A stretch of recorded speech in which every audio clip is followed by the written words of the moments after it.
Nais pagpaliwanagin ng grupong anak pawis si dating Pangulong Noynoy Aquino hinggil sa dispalinghado o palpak na serbisyo ng Metro Rail Transit o MRT-3. Ayon kay anak pawis Representative Ariel Casilao, bukod sa dating Pangulong Aquino, dapat din daw humarap sa congressional inquiry ang dating kalihim ng Transportation Department na si Mar Rojas. Anya, marapat na ipaliwanag ng dalawa ang mahigit 3 bilyong pisong halaga ng nalugi sa gobyerno dahil sa pagbili ng mga dispalinghadong bagon na sa kasalukuyan ay kinakalawang na lamang dahil hindi magamit dahil sa problema sa signaling system ng mga ito. Kamakailan ay nagsagawa ng pagdinig ang Senado kung saan sinabi ni Casilao na halatang may pinagtatakpan si dating Transport Secretary Jun Nabaya, partikular sa kinuha nilang mga kontratista sa MRT-3 operations. Pinagkokomento ng Office of the Ombudsman si dating Pangulong Noynoy Aquino sa inihaing motion for reconsideration kaugnay ng desisyon ng Ombudsman sa Disbursement Acceleration Program o DAP. Sa inihaing motion, ninabayan muna Representative Carlos Isagani Zarate, Renato Reyes, Dante Jimenez at iba pa, kinwestiyon ng mga ito ang naging desisyon ng Ombudsman sa pag-absuelto kay Aquino sa DAP.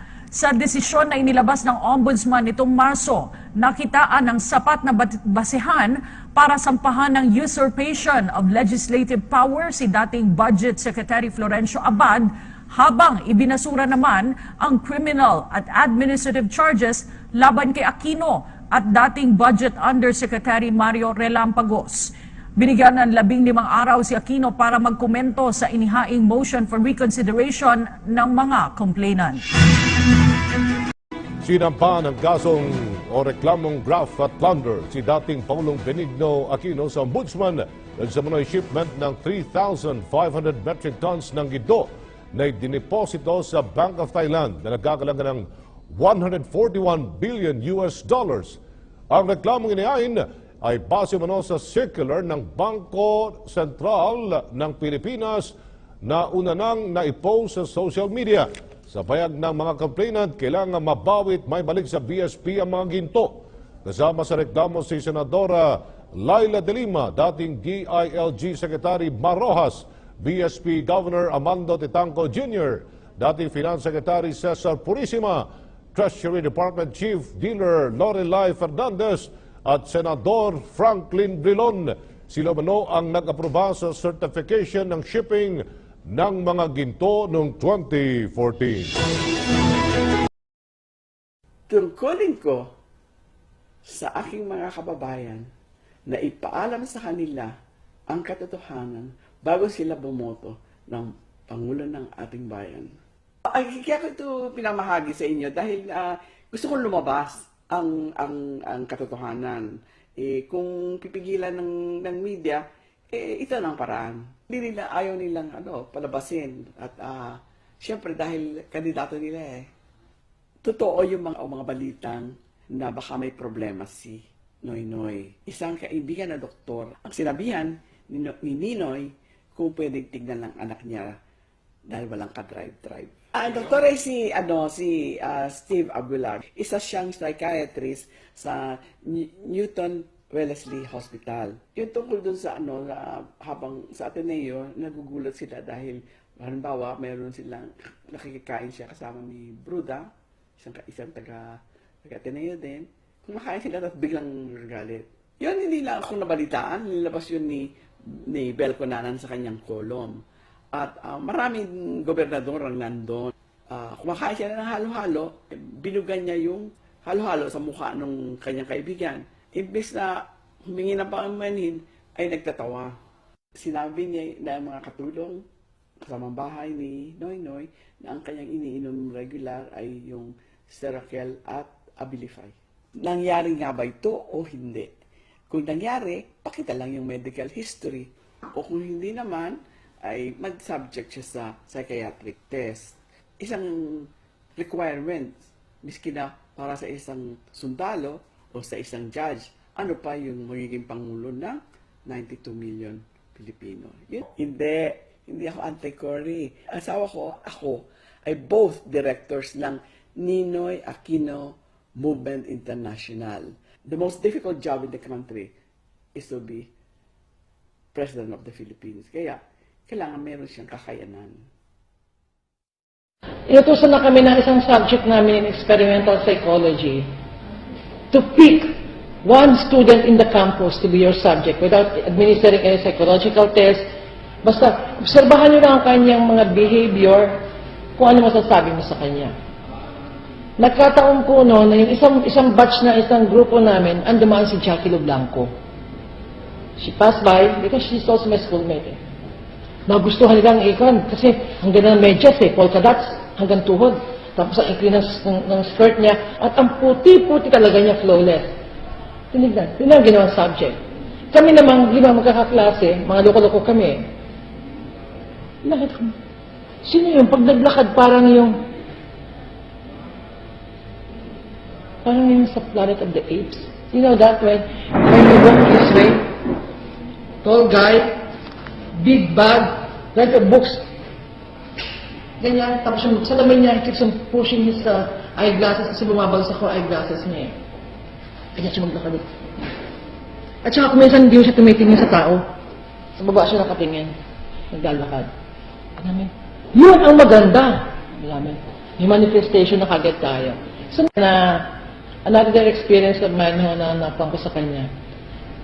When nag-sit in siya sa klase namin kasi we have an invitation. Any student, non-psychology student can sit down with us, can sit in with us for at least 7 days, and then pagkatapos doon, you're out, invite another group of students to bureau. Nakasit in yan doon. And then I remember, because my last name is medyo sa Palalat, siya na may medyo sa una, syempre, I noticed when he came in, he was holding a book, and he's doing like this. Pag nagbasa po siya, dikit sa libro. I don't know if he's really reading or just hiding. And when the professor came, he did like this. Nakasalamin po yan, ha? Tayo ho, pag nakaganito, ang tendency po natin, sir, ay igalawang ulo natin when we move. Siya hindi. Doon ako nagbulat sa kanya. His head is not moving, but his eyes are really turning left and right. And then when our professor said, Mr. Aquino, put down your book so I can see your face. What's wrong with you? Are you afraid of me? You will not hurt me, are you? Sabi niya parang, are you going to hurt me? Tapos sabi naman niya, sabi ng professor naman, of course not, you're my student, come on, put it down. You sure? Yes, I'm sure. Okay, saka niya binaba ang libro.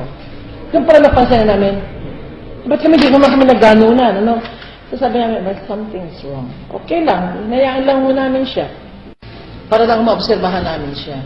And still yun siya. Pagpasok, naunahan namin siyang dumating sa kantin So what he did is to bring his books, yung bag niya malaki, puro libro yun na makakapal na hardbound. It's not yung malalambot. Hardbound na mabibigat po. Hardbound yan. Papataasin niya na, lagpas sa ulo niya. Kung ito yung table, pupunuin niya yan, tapos uurong siya sa pinakakanto. Malit na yung space niya kasi puro box na yan Doon siya nakatago. If you are, shall we say, normal, you will not do that. Me, I will not do that, hiding behind my books. I will not do that. And then, we were making research. Dumaan ulit siya kasi nandun kami sa lobby ng Bellarmine. Sa hallway po, sa ground floor. Ano nga ba itong sinabi ni Father? Hindi natin nakuha. Ano itong ating research? Reference natin, ganito, ganyan. So, siguro narinig niya kami, dumaan.